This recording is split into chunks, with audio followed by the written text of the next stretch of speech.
लोगों ने पिछले क्लास में अल्कोहल पढ़ा, अल्कोहल का सब्स्टिट्यूशन एलिमिनेशन रिएक्शन देखा। अब अल्कोहल का जो मैकेनिज्म है वही ईथर का भी है, तो क्यों नहीं ईथर भी अभी पढ़ लें साथ में। अल्किल हैलाइड, अल्कोहल, ईथर, इन तीनों का मैकेनिज्म एक ही तरह का है और हम लोगों ने उस मैकेनिज्म में सब्स्टिट्यूशन रिएक्शन को देखा एंड एलिमिनेशन रिएक्शन को देखा। यहाँ भी सब्स्टिट्यूशन देखेंगे। आपको याद होगा, मैं एक बार रिवीजन करा दूं कि सबसे पहले दिन हम लोग कार्बन, मैंने आपको बताया था carbon hydrogen bond alkyl halide, first alkyl halide जब खत्म हुआ तो उसके बाद हमने अल्कोहल ये बताया आपको, और अल्कोहल के बाद आज जो हम बताने जा रहे हैं वो ईथर। आप ध्यान से इन तीनों फंक्शन ग्रुप को देखो, तीनों कंपाउंड को आप देखो। अल्किल हैलाइड में कार्बन हाइड्रोजन बॉन्ड है, अल्कोहल में कार्बन ऑक्सीजन बॉन्ड है, partial negative partial positive. Ether में भी कार्बन ऑक्सीजन बॉन्ड है। जरा देखो, अब कार्बन तीनों केस में क्या है ना कि पीरियोडिक टेबल में नाइट्रोजन, ऑक्सीजन एंड हाइड्रोजन, इनकी इलेक्ट्रोनेगेटिविटी कार्बन से ज्यादा होता है, और जब ये डायरेक्टली कार्बन से अटैच्ड होगा तो वहां पर पोलैरिटी यूज होगा, पोलर, जितने सारे कंपाउंड है पोलराइज हो जाएंगे, और जब ये कंपाउंड पोलराइज हो जाएगा तो ये जो कार्बन है वो इलेक्ट्रॉन डेफिशिएंट होगा। और इस इलेक्ट्रॉन डेफिशिएंट कार्बन का मतलब क्या है? इलेक्ट्रॉन डेफिशिएंट होना मतलब कि इसके पास एक रिएजेंट आएगा और उस रिएजेंट का नाम क्या होता है? न्यूक्लियोफाइल होता है। ऐसा हम लोग पढ़े थे। और न्यूक्लियोफाइल आएगा, इस पे अटैक करता है और इन सभी ग्रुप को रिप्लेस करता है। जिनको रिप्लेस कर रहा है, जो बाहर जा रहा है, उसको हम लिविंग ग्रुप के नाम से जानते हैं। अब लिविंग ग्रुप क्या है वो भी मैं पढ़ा चुका हूँ, फिर भी यहाँ हम देखेंगे। तो देखो, एक तो अल्किल हैलाइड में न्यूक्लियोफाइल कार्बन पे अटैक कर रहा था, एक्स को रिप्लेस, हैलाइड को रिप्लेस कर रहा था, हैलाइड आयन लिविंग ग्रुप। वैसे ही सिमिलरली अल्कोहल में कार्बन पे न्यूक्लियोफाइल अटैक करेगा, बट मैंने कहा था कि यहाँ OH का प्रोटोनिज्म होता है और OH पुअर लिविंग ग्रुप है, तो OH को हम लोग क्या कराए थे? गुड लिविंग ग्रुप में कन्वर्ट कराए थे। जैसे मैं थोड़ा एक एग्जांपल इसको दिखा दूं, ये तो आप न्यूक्लियोफाइल है, प्रोडक्ट बन गया and X minus is living group, ये आपने न्यूक्लियोफाइल ने इस पे अटैक किया, ये अल्किल हैलाइड का रिएक्शन था। इस रिएक्शन का नाम NSR हो गया। अल्कोहल में न्यूक्लियोफाइल पहले नहीं आता है, H प्लस पहले जुड़ता है, क्योंकि मैंने बताया था OH जो होता है वो पुअर लिविंग ग्रुप होता है, तो OH के साथ H जुड़ गया तो ये poor leaving group convert to good leaving group. ये वाटर यहाँ से निकलता है, और जैसे ही वाटर निकलेगा आप न्यूक्लियोफाइल यहाँ रख लीजिए और ये प्रोडक्ट आपका बन गया नया, ये न्यूक्लियोफाइल यहाँ आ गया। अब आप सोचो कि यहाँ से किसको आप हटा रहे हो? वाटर, हाइड्रोजन, अल्किल हैलाइड में कौन जा रहा था? X माइनस लिविंग ग्रुप, ये वाटर। अब ईथर का क्या होगा? ये आज हमको पढ़ना है। तो पहले इन दोनों को आप ध्यान से देख लो, alkyl halide, alcohol. Alkyl halide में जो लिविंग ग्रुप था हैलाइड आयन था, X माइनस। अल्कोहल में जो लिविंग ग्रुप है OH नहीं है, वाटर। कैसे वाटर आया?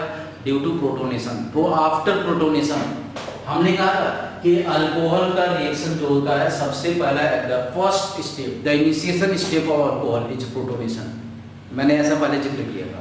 तो initiation step of alcohol protonation, because OH is poor leaving group and poor leaving group convert to good leaving group. हमेशा ध्यान देना है, अल्कोहल का जो मैकेनिज्म है वही सेम ईथर का मैकेनिज्म आपको दिखेगा। अब ईथर का कैसे करने जाओगे? तो अभी हम ईथर का देखते हैं, पर ये दोनों समझ में आ गया।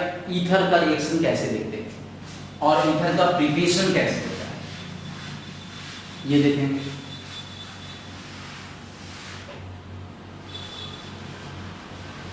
चलिए, तो सबसे पहले ईथर है, ईथर का प्रिपरेशन एक बार बता दें, फिर मैकेनिज्म बताते हैं, ठीक है। सबसे फर्स्ट ईथर, हम लोगों ने कहा ether, preparation of ether, preparation of ether, ये बताने वाले मैंने ये बताया पहले अल्किल हैलाइड में भी, यहाँ भी बता रहा हूँ। विलियमसन्स सिंथेसिस,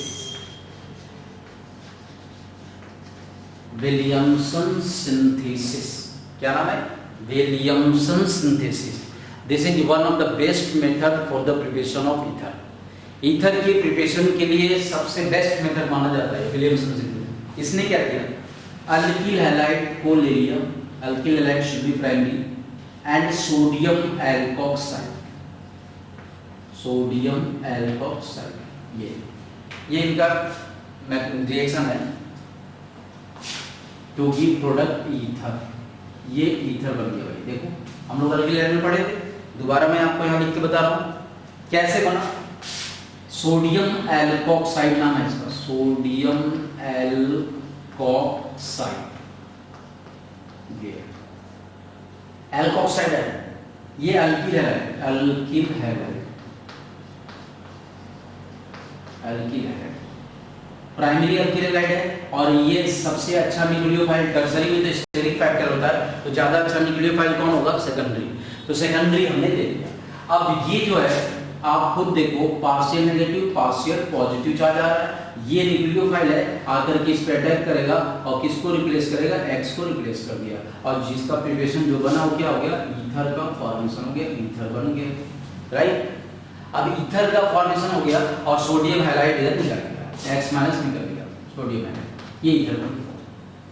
ये इस रिएक्शन को हम लोग क्या कहते हैं? Williamson synthesis. अब एग्जांपल देखो, मान लिया हमने ये ले लिया क्लोरोबेंजीन, राइट, और इसमें हमने एक ग्रुप लगा दिया नाइट्रो और रिएक्शन करा दें इथॉक्साइड, इथॉक्साइड, सोडियम इथॉक्साइड। आप बताओ, अब इसमें कार्बन हाइड्रोजन बॉन्ड है कि बेंजीन से हाइड्रोजन अटैच है, आसानी से हाइड्रोजन रिप्लेस नहीं होगा, लेकिन इसलिए मैंने एक ग्रुप लगा दिया NO2 ग्रुप, थोड़ा टेम्परेचर बढ़ा देंगे, Cl को रिप्लेस कर दिया और प्रोडक्ट बन गया ईथर। ईथर का प्रिपरेशन OCH2 CH3 आकर जोड़, ये है आपका विलियमसन सिंथेसिस। तो विलियमसन सिंथेसिस में ईथर बनाने के लिए आपको ये ध्यान रखना है, alkyl halide react with sodium alkoxide, give product ether and magnesium will B SN2। ये क्वेश्चन एग्जाम में बनता है, ध्यान देना। तो alkyl halide undergo nucleophilic substitution reaction, alkyl halide undergo nucleophilic substitution NSR mechanism with sodium alkoxide, undergo NSR mechanism with sodium alkoxide to give product ether, that is known as Williamson synthesis। क्या नाम है भाई इसका? Williamson synthesis. For example para nitrochlorobenzene, मैंने एक example ले लिया, para पे नाइट्रो लगा दिया क्लोरोबेंजीन। अब इस क्लोरोबेंजीन का रिएक्शन हमने एल्कोक्साइड आयन के साथ करा दिया। एल्कोक्साइड आयन में जो डोनर एटम है वो कौन है? ऑक्सीजन है। ये ऑक्सीजन आया, इस अटैक किया, क्लोरीन को रिप्लेस कर दिया, और जब ये रिप्लेस कर दिया तो यहाँ बन गया ईथर। ईथर का प्रिपरेशन हो गया। इसको हम क्या कहेंगे? विलियमसन सिंथेसिस नाम से जानते हैं। कुछ और रिएक्शन कर लेते हैं इसके।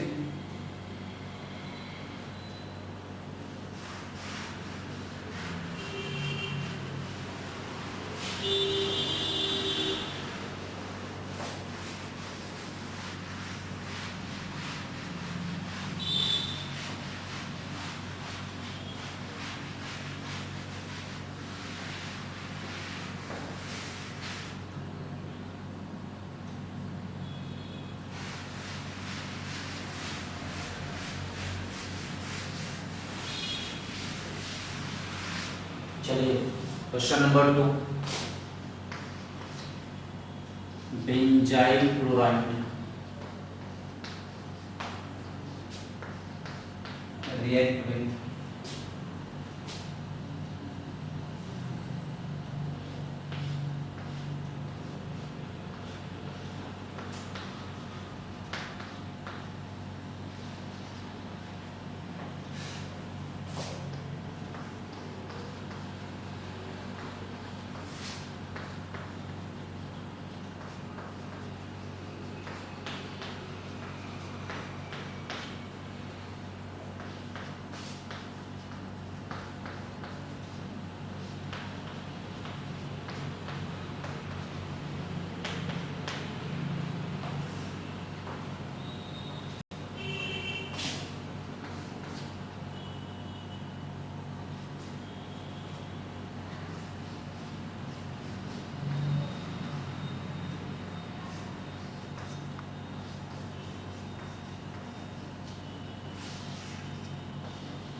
ठीक है, इसको बनाइए।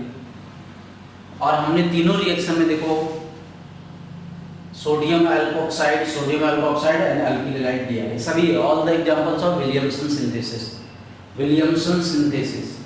अब आप बड़े आराम से बना सकते हो। ये न्यूक्लियोफाइल है, डोनर एटम कौन है, ऑक्सीजन आया, इस क्लोरीन को रिप्लेस कर देगा, प्रोडक्ट आपका बन गया CH3।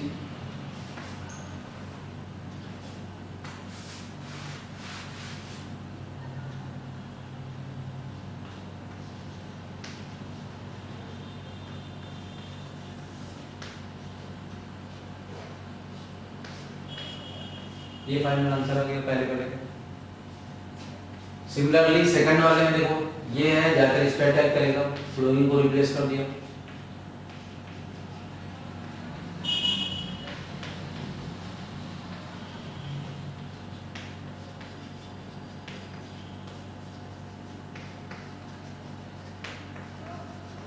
ये बन जाएगा, इसमें ये आ रहा है फिनॉक्साइड है,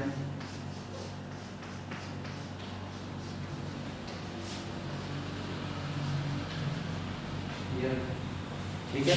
तो जब भी ईथर से रिलेटेड क्वेश्चन आए, अल्किल हैलाइड और अल्कोक्साइड आयन दिया रहे, तो आप बड़े आराम से ईथर बना सकते हो।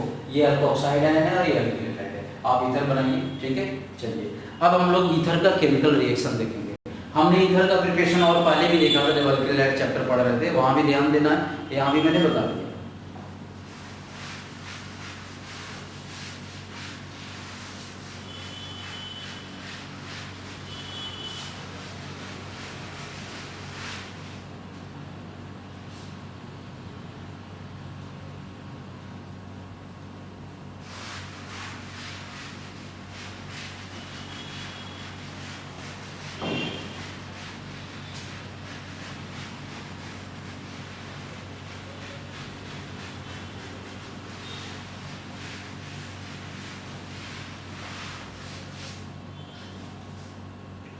चलो भाई, अब chemical reaction of ether.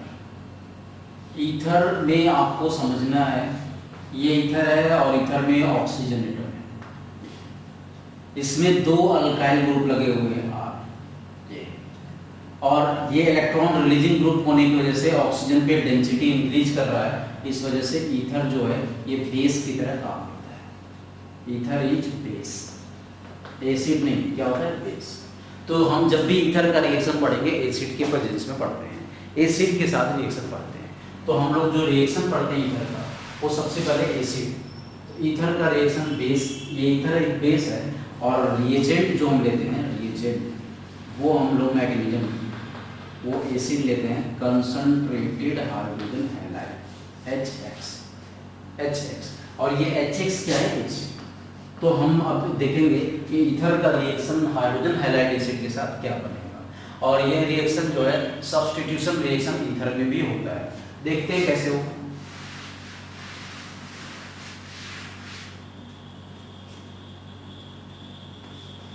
Ether react with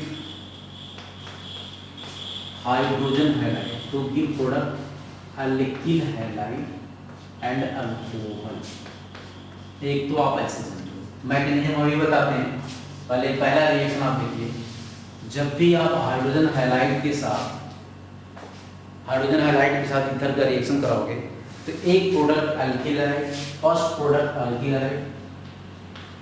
halide and second product alcohol, ये अल्कोहल है। एक तो फर्स्ट पॉसिबिलिटी ये है। सेकंड पॉसिबिलिटी है, if ether react with excess of concentrated hydrogen halide, excess hydrogen halide excess दिया रहे, तब ये दोनों प्रोडक्ट जो है अल्किल हैलाइड बनेगा। R डैश यहाँ लिखते हैं, तो दोनों प्रोडक्ट क्या बनेगा, 2 मॉलिक्यूल ऑफ अल्किल हैलाइड बनेगा। पर ये दो रिएक्शन आप समझो, फिर हम मैकेनिज्म बताते हैं, ऐसे आप समझो। Ether undergo nucleophilic substitution reaction, ether undergo nucleophilic substitution reaction with hydrogen halide to give product, जो प्रोडक्ट बनेगा to give product alkyl halide as well as alcohol. If excess hydrogen halide react with ether to give 2 molecule of alkyl halide. मतलब हम लोग, अब सोचो, आप जब alkyl halide chapter में पढ़ाया था, तो वहाँ हम लोग अल्किल हैलाइड का प्रिपरेशन पढ़े नहीं थे, देखो यार यहाँ अल्किल हैलाइड बनना शुरू हो गया। जब अल्कोहल में पढ़ाया था तो अल्कोहल का प्रिपरेशन वहाँ नहीं देखा था मैंने, अल्किल हैलाइड में अल्कोहल दिख रहा था। अब कुछ मैंने अल्डिहाइड कीटोन एसिड से मैंने दिखाया। तो जैसे आप देखो ईथर से अल्किल हैलाइड बन रहा है, कैसे बन रहा है? हाइड्रोजन हैलाइड के साथ रिएक्शन करा रहे हैं।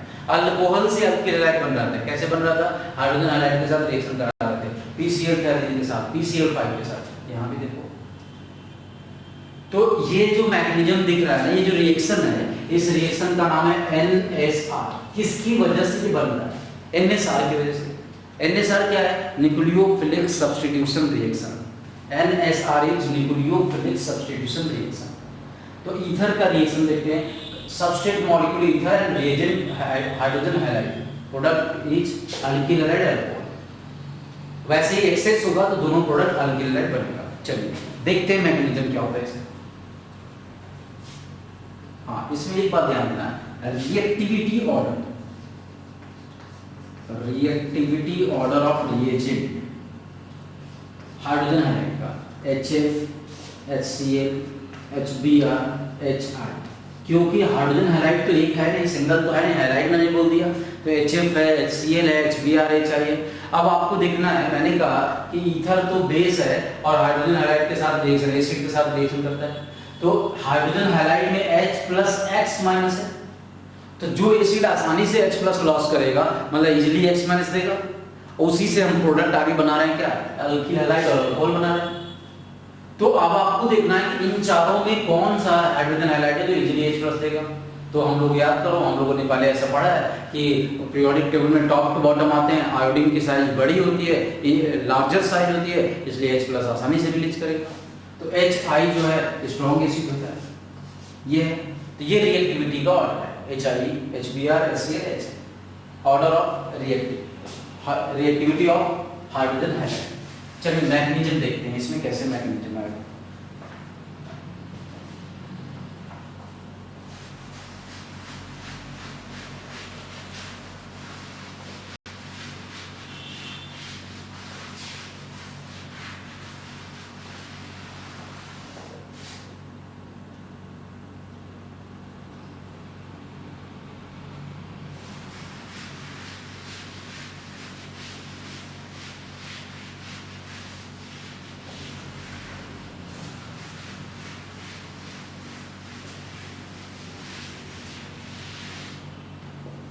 ठीक है, चलिए अब आप ये आपका ईथर का मैकेनिज्म जरा समझोगे। जब भी आप हाइड्रोजन हैलाइड के साथ रिएक्शन दिखाओगे, H+X- ये है, H+ पहले आएगा और प्रोटोनेशन,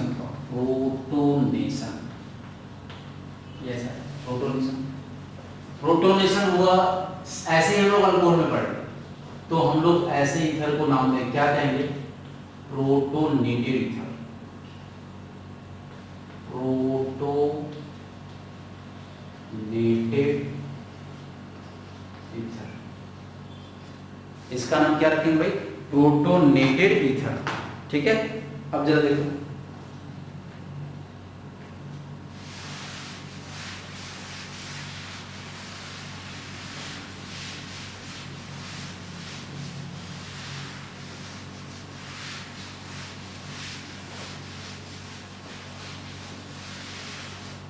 प्रोटोनेटेड ईथर है। इसके बाद अब इस ऑक्सीजन की पॉजिटिव चार्ज आ गया, तो ये वाले कार्बन के इलेक्ट्रॉन को भी खींचेगा ये। अब ये डिपेंड करेगा कि ये R का नेचर क्या। अब यही क्या रुक जाओ, इफ R और R डैश बनाते हैं, इफ R और R dash is tertiary, then mechanism will be SN1, और दोनों प्राइमरी है, SN2 होगा, कोई दिक्कत नहीं है। तो हम SN1 पहले पढ़ रहे हैं, SN1 SN2 दोनों देखें।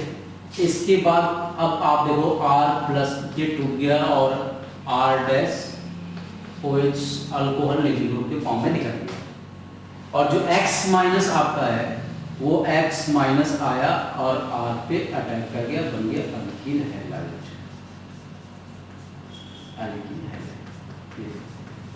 यही समझना है। तो हमारे पास यहाँ इंपॉर्टेंट पॉइंट ये है, नोट करके ध्यान देना है, लिख लेना होगा कि इफ R और R dash is tertiary. R या आर डैश दोनों में से कोई एक टर्सरी हो, देन मैग्नीशियम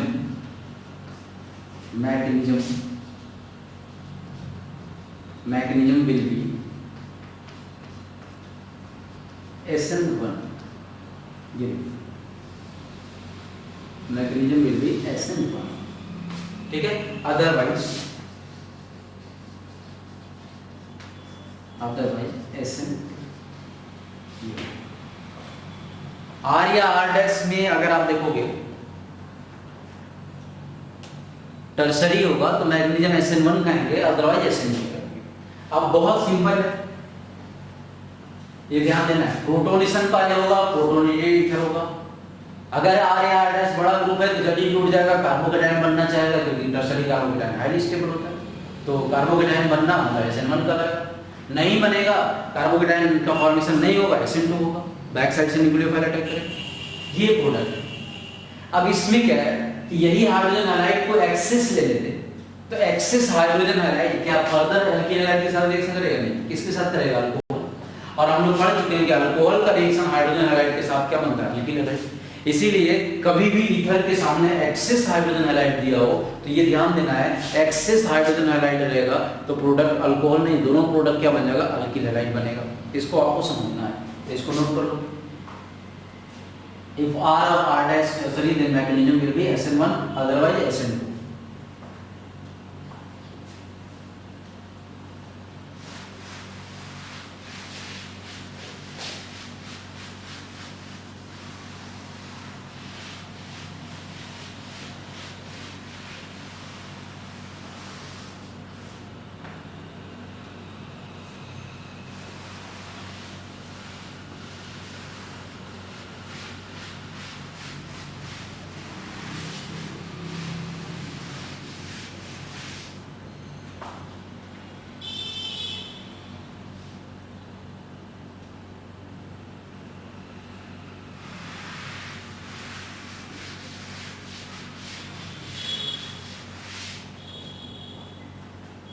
ठीक है, चलो अब इसमें देखो फॉर एग्जाम्पल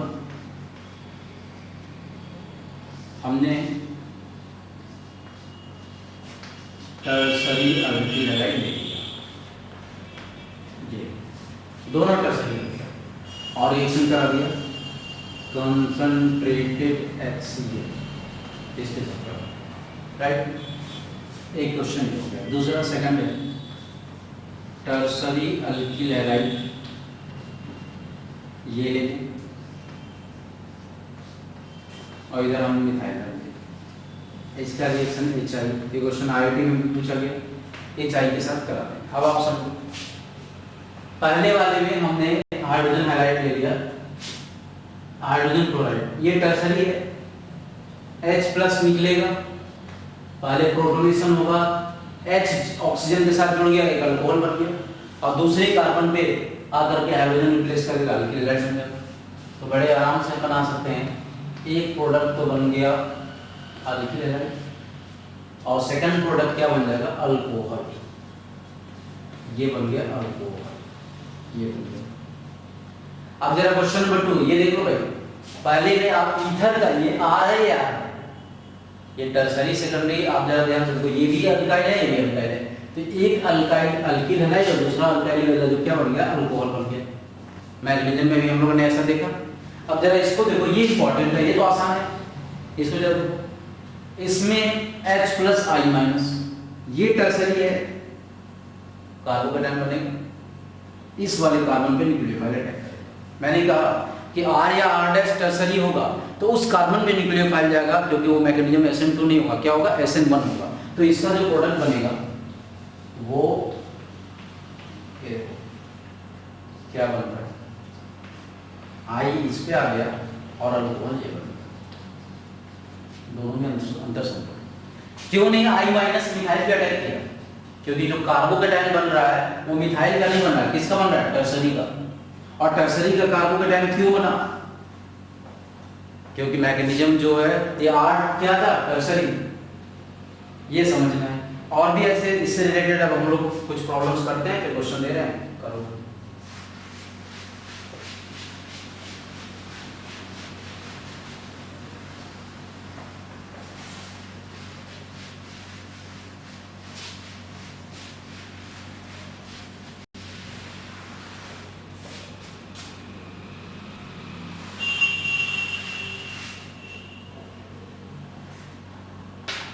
चलो भाई देखो थर्ड,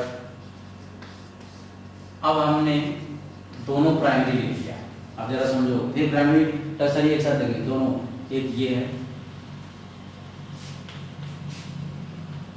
प्राइमरी और रिएक्शन करा दें HBr कंसंट्रेटेड HBr। अब आप तो अब यहाँ प्रॉब्लम है, इस जगह पे ये भी प्राइमरी है और भी प्राइमरी है, दोनों ही प्राइमरी है। अब आप क्या करोगे, तब प्राइमरी है तो इसका मतलब है कि मैग्नीशियम हमारा SN1 नहीं है, क्या है SN2।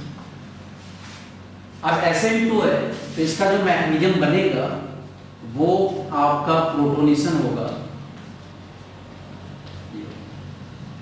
जरा समझिए ऐसा, प्रोटोनेटेड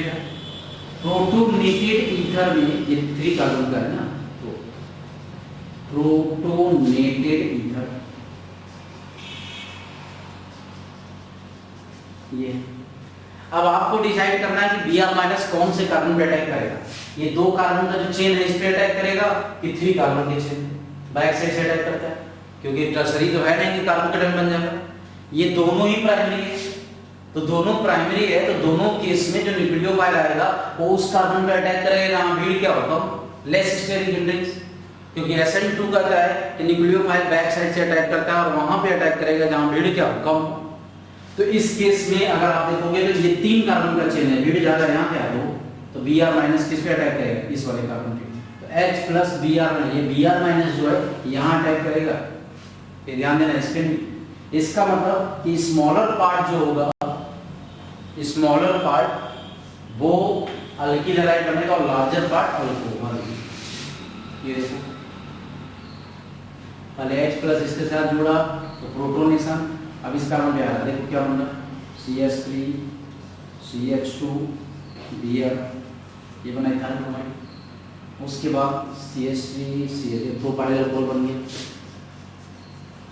प्रोपाइल अल्कोहल ये बन गया। तो इन दोनों को जरा ध्यान देना है कि अगर हम रिएक्शन में ये करा दें, ध्यान से देखो, ये 3 कार्बन का चेन है, 4 कार्बन का चेन बना दे दो, तो जो स्मॉलर पार्ट है वो स्मॉलर पार्ट अल्किल हैलाइड बन रहा है, क्यों, क्योंकि स्मॉलर पार्ट वाले कार्बन पे न्यूक्लियोफाइल देखो Br- अटैक कर रहा है, लार्जर पे नहीं। क्यों ऐसा हुआ, because magnesium will be SN1 की SN2, SN2 टर्सरी नहीं है, इसको आपको ध्यान देना है। चलिए अभी और भी ऐसा इससे रिलेटेड क्वेश्चन दे रहे हैं, आप करो।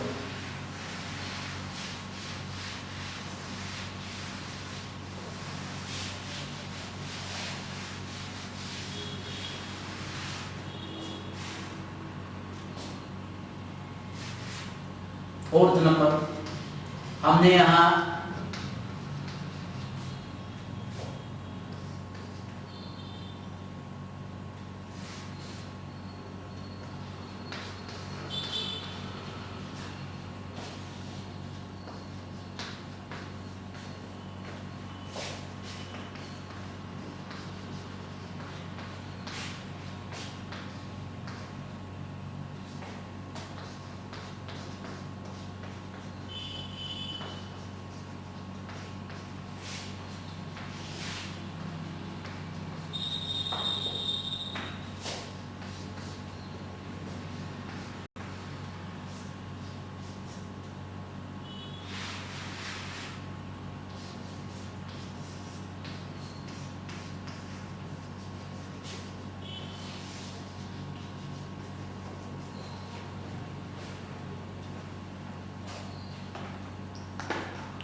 ठीक है, अब इसको बनाना है।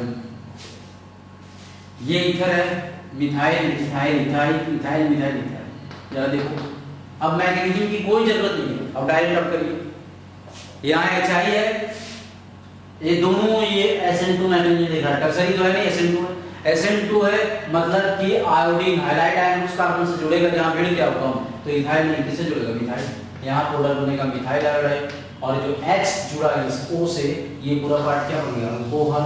अल्कोहल मतलब क्या, क्वेश्चन नंबर 5 में 5th नंबर में देखो HI, यहाँ समझना है, ये जो अल्काइल है वो प्राइमरी है नहीं, क्या है, टर्सरी। तुरंत रुक जाओ, टर्सरी दिख जाए, बेंजाइनिक दिख जाए, वहां रुक जाना चाहिए। इस जगह पे न्यूक्लियोफाइल टर्सरी के पास जाएगा, ये नहीं कि जहां भीड़ कम हो वहां, अब नहीं, SN1 कहता है कि यहाँ भीड़ जाता हो, तो आप पता कैसे करोगे कि SN1 है?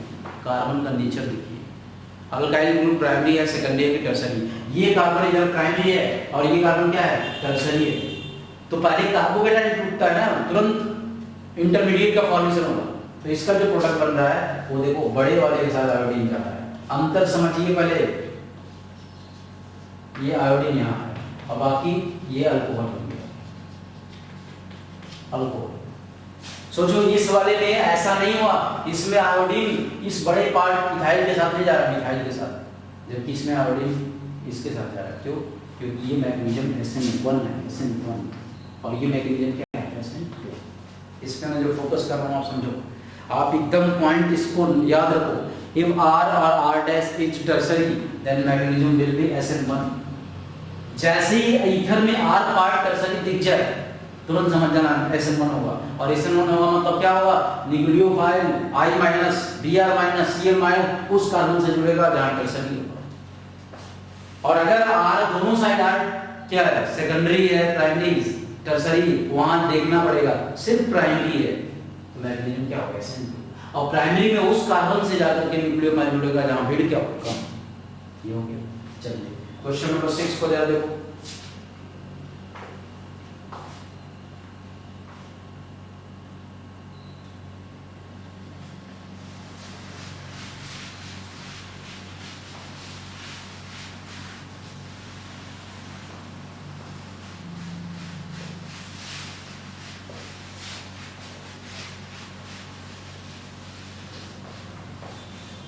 सिक्स नंबर देखो भाई, ये एनिसोल है, एनिसोल, और इसका आप बताइए एनिसोल है, वैसे भी ऑक्सीजन तो निकलना नहीं यहाँ से, बेंजीन से है, OH वैसे ही रह जाएगा, प्लस CH3Br, ये फाइनल आंसर आएगा। अगर आप जरा ध्यान से देख लो सभी लोग, ये रिएक्शन है, ये फिनॉल है, इसका रिएक्शन HBr के साथ क्या होगा? No reaction, no reaction. क्यों भाई?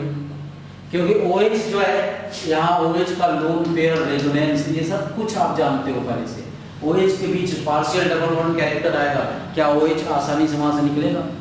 OH का प्रोटोनेशन हो जाएगा, क्या वाटर निकलेगा? नहीं। और स्टेबल अनस्टेबल हो जाएगा, स्ट्रक्चर अनस्टेबल हो जाएगा, रिएक्शन नहीं होगा। वैसे ही ये HBr जो दिया हुआ है तो H plus Br minus, H इससे जुड़ा, ये OH ही रह जाएगा, और CH3 जो है CH3 के फॉर्म CH3Br हो गया। हाँ एक बात और ध्यान देना, अगर ये रिएक्शन ऐसा एग्जाम में दिया रहे, ये एनिसोल है और इसके साथ एक्सेस HBr ये दिया है, एक्सेस HBr, तब क्या होगा? तब भी प्रोडक्ट वही बनेगा। क्यों भाई? अभी भी प्रोडक्ट वही बनेगा क्योंकि OH का रिएक्शन फर्दर HBr के साथ नहीं होगा। फिनॉल का फिनॉल ही रहेगा, फिनॉल रहेगा, और उसके बाद इधर क्या होगा? CH3Br के फॉर्म में निकलेगा। तो anisole react with excess HBr और HBr, product will be same.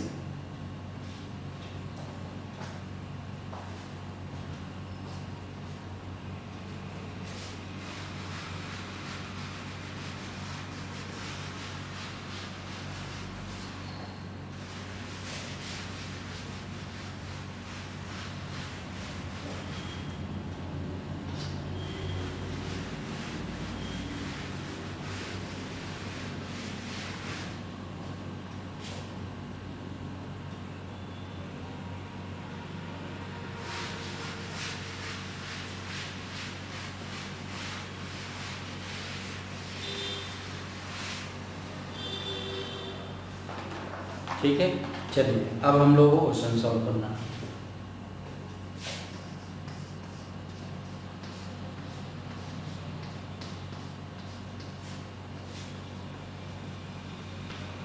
Benzene से अटैच ऑक्सीजन कभी रिप्लेस नहीं हुआ, ध्यान देना।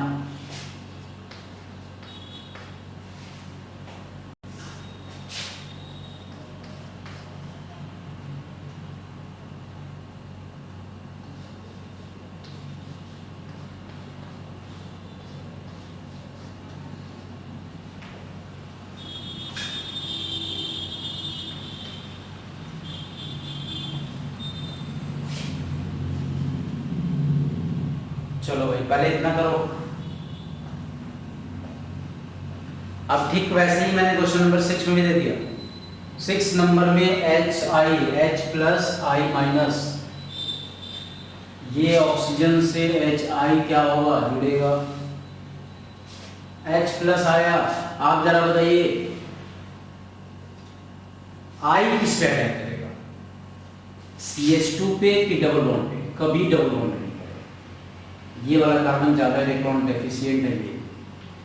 और दूसरी चीज ये कि ऑक्सीजन यहां से निकलकर जाएगा नहीं, ये जल्दी टूटेगा, इंटरमीडिएट कार्बोकेटायन का फॉर्मेशन होगा।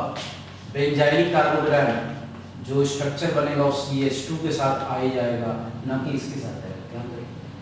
और वो OH बेंजीन के साथ जो मैंने बताया था OH वैसे ही आएगा। अगर एक्सेस होता तब भी OH यहाँ OH वैसे ही रहता। जरा इसमें H प्लस आया, इसके साथ जुड़ गया, जरा ध्यान दीजिए, ये H प्लस आ गया इसकी वजह से। अब आप बताओ कि जब ये HBr का रिएक्शन कराएंगे तो HBr में Br डबल बॉन्ड से जाएगा कि ये वाला कार्बन sp3 पे जाएगा कि sp2? सिंगल बॉन्ड पे आसानी से अटैक करेगा, ये डबल बॉन्ड क्योंकि OH रिप्लेस होगा नहीं, तो Br माइनस जो है Br माइनस इस पे अटैक करेगा। प्रोडक्ट देखो कैसा बन रहा है, ये OH वैसे ही रहेगा। कार्बन की ना 1 2 3 ये इसका प्रोडक्ट बनेगा, बना दीजिए।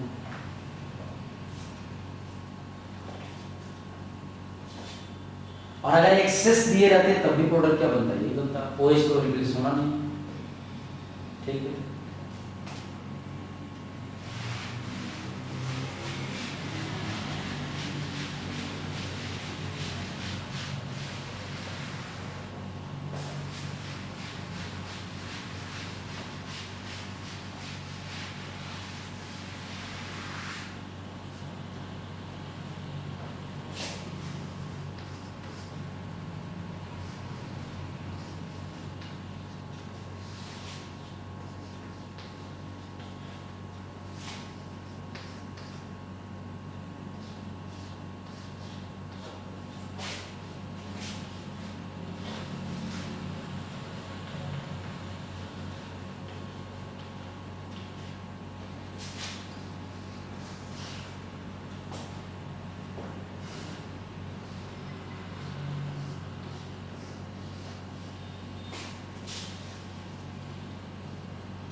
चलो इसको देखो जरा, अब ये नोट करके बनाओ।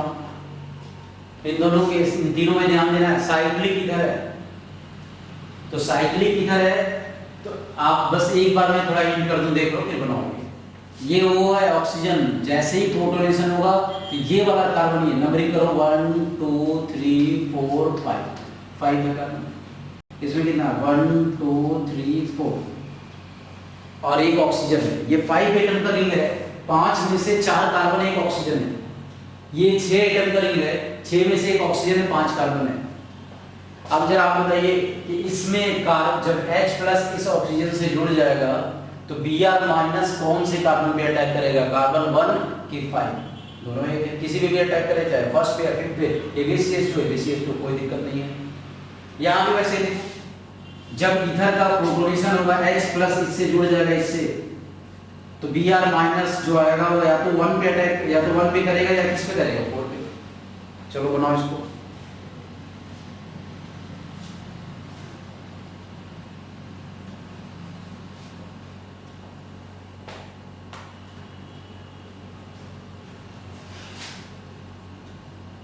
ठीक है, चलिए देखिए बनता कैसे।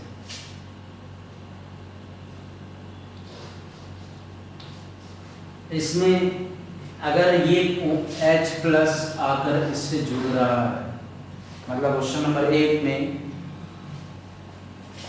H प्लस को इससे जोड़ दिया हमने, प्रोटोनेटेड ये हो गया ये, और तब आकर के Br माइनस अब इससे अटैक करेगा किसी भी एक पे। मान लिया हमने 1 पे अटैक करेगा, तो यहाँ क्या आ गया OH, इधर क्या हो गया Br, इधर क्या आ गया Br, ये बन गया।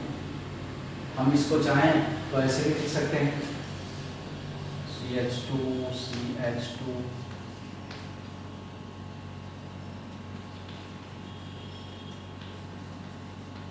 OH CH2 Br, ये बन गया। ठीक है, अब ऐसे ही इसमें देखो ये H प्लस Br माइनस। अब इसमें ध्यान देना है, ये R है जो साइक्लिक है, ये Br है, ये R अलग टूट गया, एक अल्कोहल एक अल्किल हैलाइड बना दिया, ये अल्किल हैलाइड दूसरा क्या बन गया अल्कोहल बन गया। ठीक है, अब इसमें भी वैसे ही बना था। यहाँ देखिए ये R अलग है ही नहीं, एक ही रिंग है उसी के बीच ऑक्सीजन, इसमें ऐसा नहीं था। तो ये वाला पार्ट OH बन गया, ये देखो OH, और ये फोर्थ पे Br अटैक किया तो भी बन गया। एक्सेस है तो क्या OH रहेगा नहीं, एक्सेस है तो OH यहाँ नहीं रहेगा, दोनों साइड क्या रहेगा दोनों, ये आपको समझना। मतलब आपके पास 1 2 3 4 कार्बन का ये अल्किल हैलाइड बन गया। मतलब इसको हम ऐसे भी लिख सकते हैं,